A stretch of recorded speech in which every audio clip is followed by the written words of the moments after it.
A door of hope. I did not make a conscious decision to find out about codependence.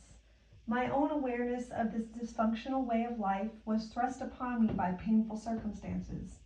Our family was in therapy together to address the problems of a troubled son. As the months went by, in spite of my resistance, an inner painful reality began to surface, slowly, dimly, but surely. I had joined the family counseling with the purpose of returning a son to a healthy life.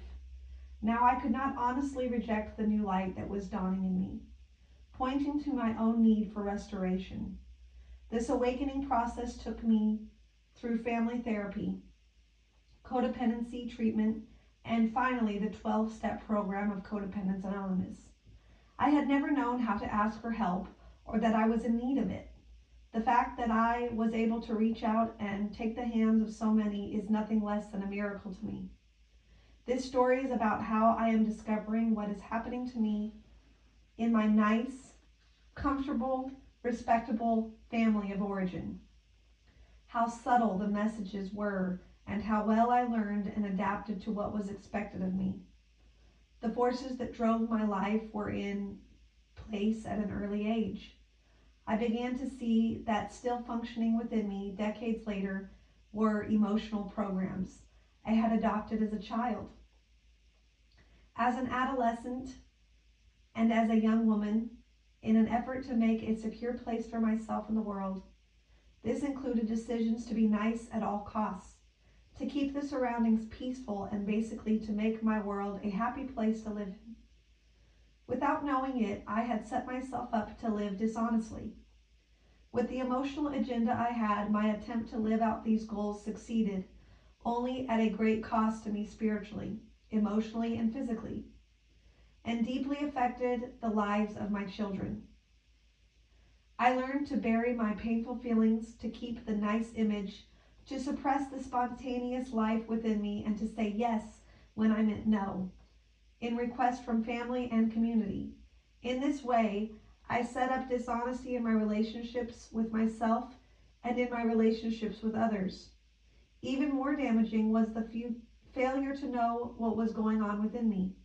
I kept myself enmeshed with people and with nonstop activities which totally distracted me from my own reality. I focused carefully on the behaviors of others and learned how to act and respond. I believed that I was always watching and chameleon-like and adapting. I tried to make myself as invisible as possible in asserting my own thoughts, opinions, and feelings. These patterns kept me from being fully alive and had, in part, reaped their harvest in the depressed son facing us in that counseling room. My birthing into codependence began early in life.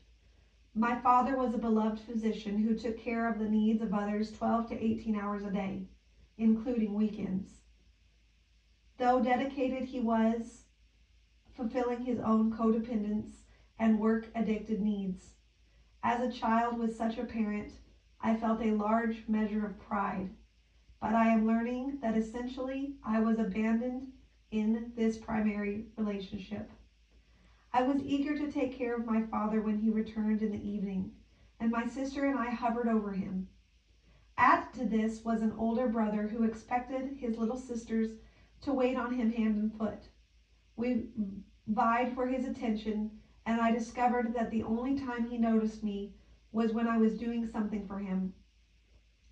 Between these first two male relationships, my lifelong patterns of taking care of men were set up. I think my mother needed me to be good. The behavior of my siblings was much more demanding and lively than mine. I decided at a young age to get her approval by being quiet and invisible. I believe my mother compensated for her own unmet emotional needs with community affairs and many social activities. As I grew older, I noticed that whenever there was a crisis in my family, my mother would give a party. Of course, nothing was ever acknowledged as a crisis or a difficulty. The denial patterns in my family were immense. Anything that did not fit the acceptable family image or was painful was either ignored, discounted, or rationalized away. There was no process for dealing with or grieving. My mother gave a great deal of form to my life in outward appearances and observances. It was as if she were saying, "This is the way we live. This is the way we act, dress, and speak." Essentially, communicating, "This is who we are." These messages were all conveyed with the utmost of Southern charm and graciousness. There was an abundance of activity and physical presence of mother in our home, but little inner emotional substance available to any of us. I learned how to act loving, how to act close by caretaking, and how to act happy without the corresponding inner feelings. I mistook the performance for the real thing. I became who my parents wanted me to be. As I grew up, I became increasingly more separated from the self that I believed God had created. I was taught manners, morals, and good behavior by my family and the society around me, including my church. The development of my own inner reality, my true self, suffered. I became other-oriented and grew up with a need to look good, to be strong, and to take care of others. Because of this orientation, I did not allow myself feeling spontaneous responses or opinions which disagreed with the authority figures in my life. A kind of death set in and an inability to engage in life at any meaningful level. I became more and more obedient, adaptive, and conforming. I learned to carefully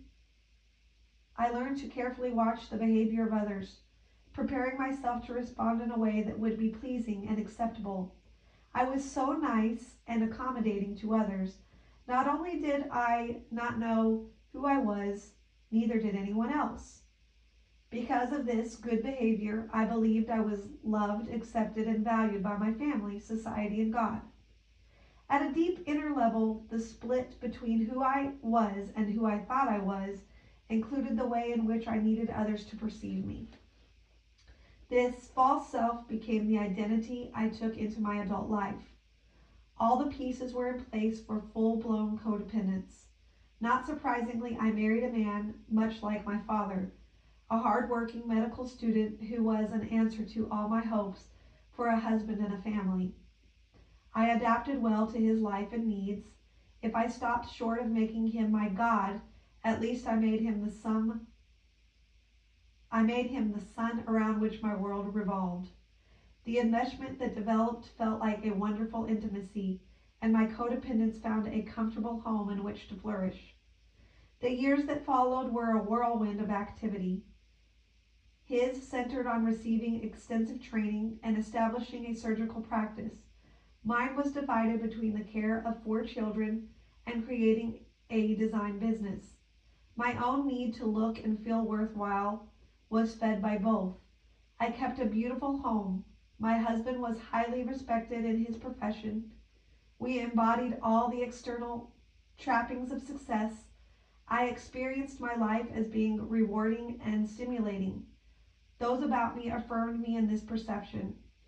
I arranged the world of my children much as my mother had ordered mine, with the right schools, camps, friends, and activities. I drove in countless carpools as part of my commitment to be supermom. But the restlessness driven by my clamoring inner needs controlled my life more and more and began to take its toll. My creative endeavors began to dominate my decisions. I became increasingly unable to spend quality time with my children. I seemed to be powerless to stop and join their world and cherish them in their development. Instead, I designed one house after another. I sewed and painted, produced beautiful needlepoint and quilts, and became a consultant for the creations of others. I found a very seductive drug in all of this activity. I discovered the immense gratification of taking an idea from my mind and bringing it into reality through the works of my hands. I grieved that this was not enough for me. My disease demanded that ideas and busy hands also serve to feed in insatiable activity addiction. The long, unattended feelings within me were kept at bay, and the denial process remained intact. If I would have been able to see, I would have noticed cracks appearing in my perfect little world. My husband was showing signs of depression. Our son was beginning to act out in negative and destructive ways, and our daughter and eldest son were overachieving in many areas. I was turning more and more to our youngest son for companionship, and my husband became less and less available in his depression. I minimized everything that was not acceptable to the way I wished to perceive my family. It finally became very difficult to ignore the drug abuse of our son. I resisted the truth. I tried harder and harder to cover the painful reality with shreds of activity and beauty.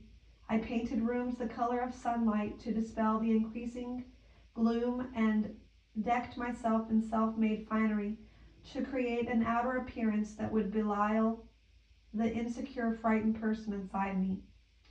Every means I had developed to feel alive and safe was external and transitionary.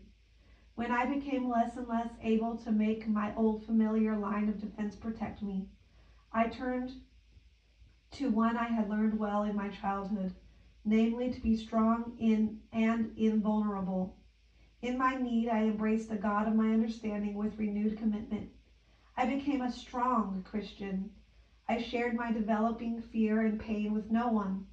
In this relationship with God, I became the good little girl. I had been with my parents and worked hard at being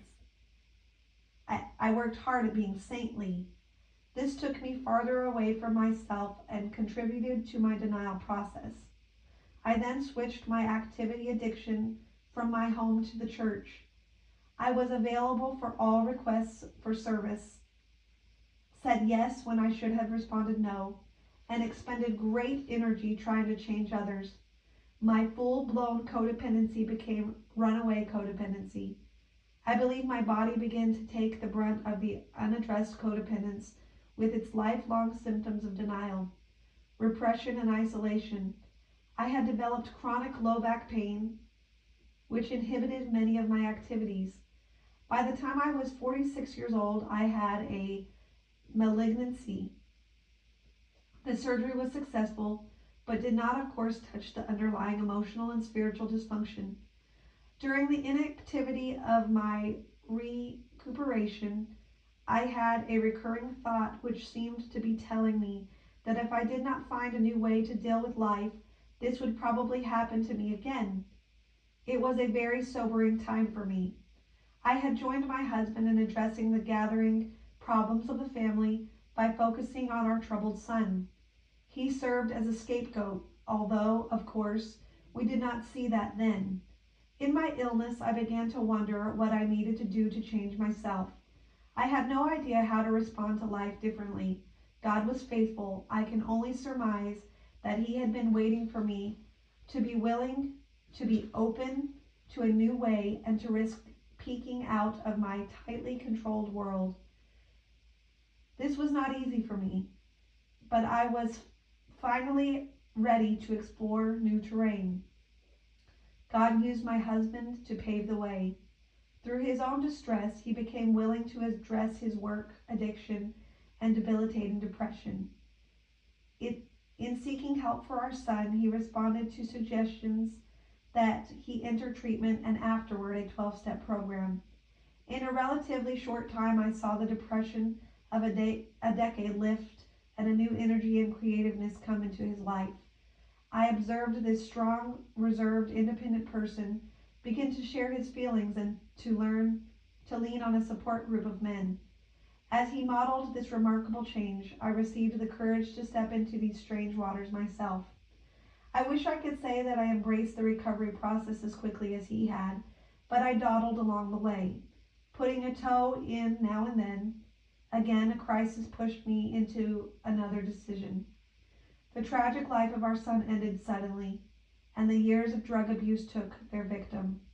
The grieving process was both racking and healing. In this death, it was as if waters of birth broke and brought forth new life in the devastation of generations. I believe now that this terrible dysfunction that had been passed down to us and had finally taken such a toll was indeed codependence. The entrenched patterns of denial, betrayal of our true selves, and the estrangement from healthy bonding and intimacy had produced a family that could only act externally and die internally. The drug abuse, the work and the activity addictions, the dependency problems were only symptoms of the underlying codependence.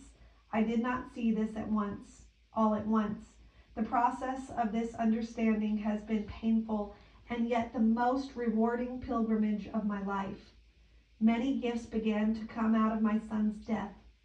The first were in the shapes of two prayers that came to my mind almost immediately.